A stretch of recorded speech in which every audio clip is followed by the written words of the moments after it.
A imprensa é fundamental numa democracia. Fundamental. Que bom. Aliás, em tempos que a gente vive discussão sobre democracia, acho que é importante a gente lembrar que democracia não é apenas a oportunidade de eleger um governante.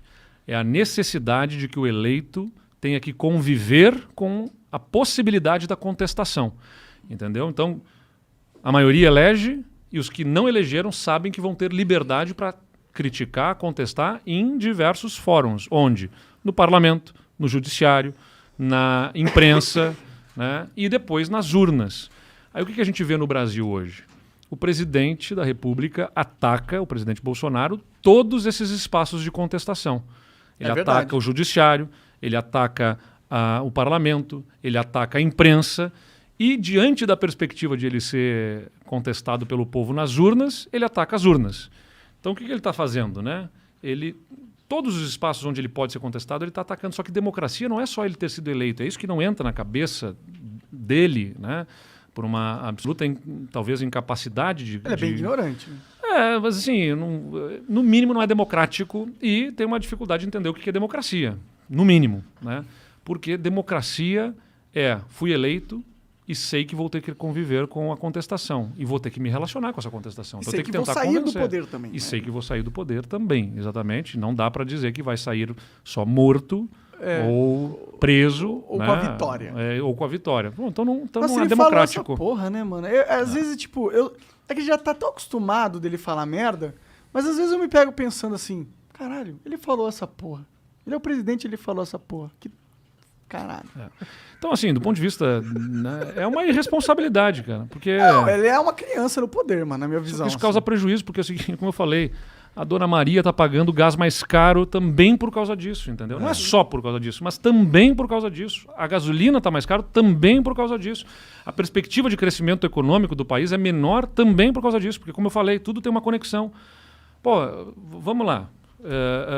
Eu vou ser patrocinador do Flow aqui, só que eu não sei se o Flow vai...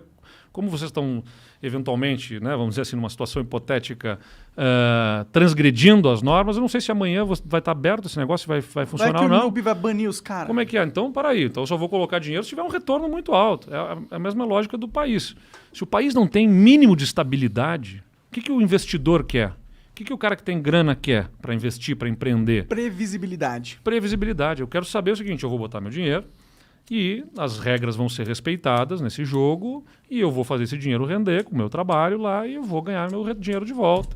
É isso que o investidor quer. Previsibilidade, estabilidade, né? Paz para poder conseguir avançar. Se pudesse ter a previsibilidade de que não vai ter mais coronavírus, não vai ter mais nenhuma pandemia, pô, legal, bacana, né? Não tem essa segurança, então isso gera incertezas, riscos e custos econômicos.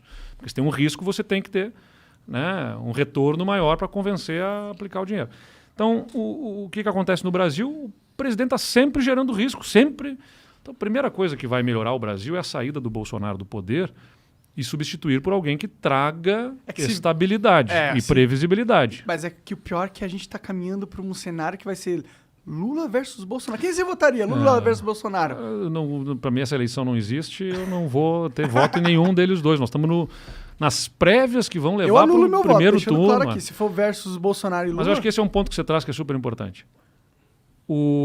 Aliás, como muitas coisas que você trouxe aqui são muito importantes. Impressionante, parabéns. Uma bela contribuição aqui.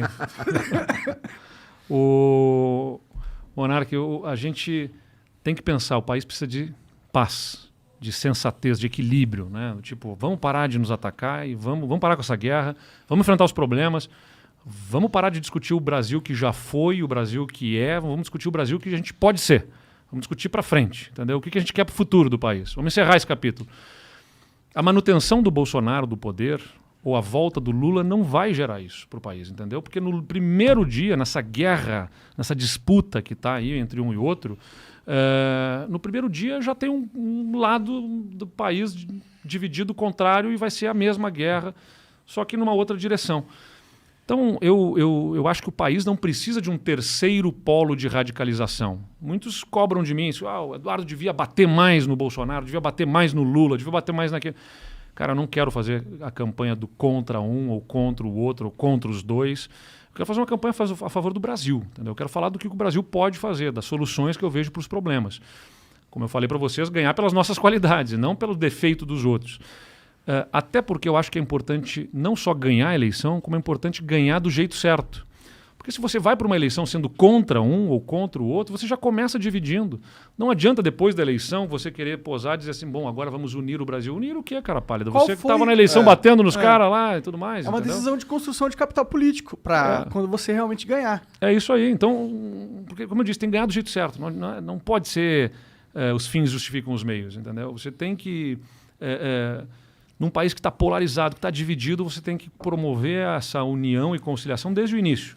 O que não significa não se posicionar. Eu estou aqui me posicionando. Eu falei, o Bolsonaro falou essa bobagem, falou aquilo ali. Eu não vou ficar fazendo palavras de ordem, ataques com frases e chavões e adjetivos só para poder conseguir um vídeo que na internet vai bombar e vai fazer uma grande repercussão, porque isso vai gerar um problema para o futuro, entendeu?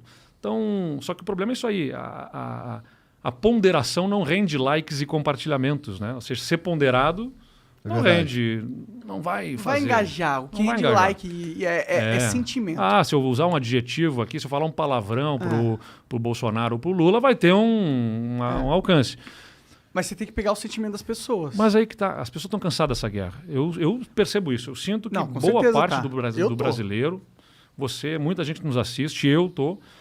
E é o meu sentimento. Então eu quero ir para a eleição com o meu sentimento. Se tem mais gente que, como eu, está cansada dessa guerra, que quer paz, que quer tranquilidade, que quer poder ter um país que, né, acorde sabendo que eu não preciso terminar a amizade com meu pai. Cara, divisão nas famílias, divisão nos amigos, a pessoa não consegue mais ter diálogos, né, minimamente sensatos sobre os problemas do país, porque já, se você fala de um jeito, se você botou verde e amarelo, você já é atacado, se tiver vermelho já é xingado.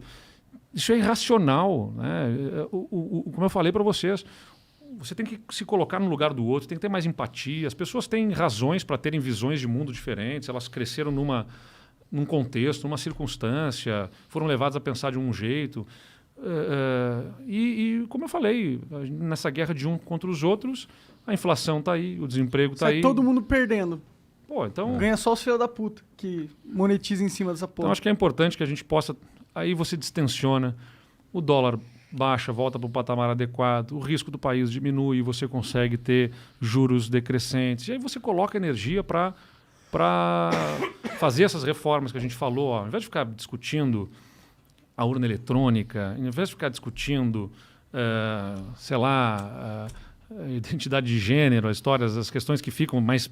Vamos discutir a reforma que vai gerar crescimento econômico. Eu não estou defendendo que alguns temas desses não sejam debatidos, mas...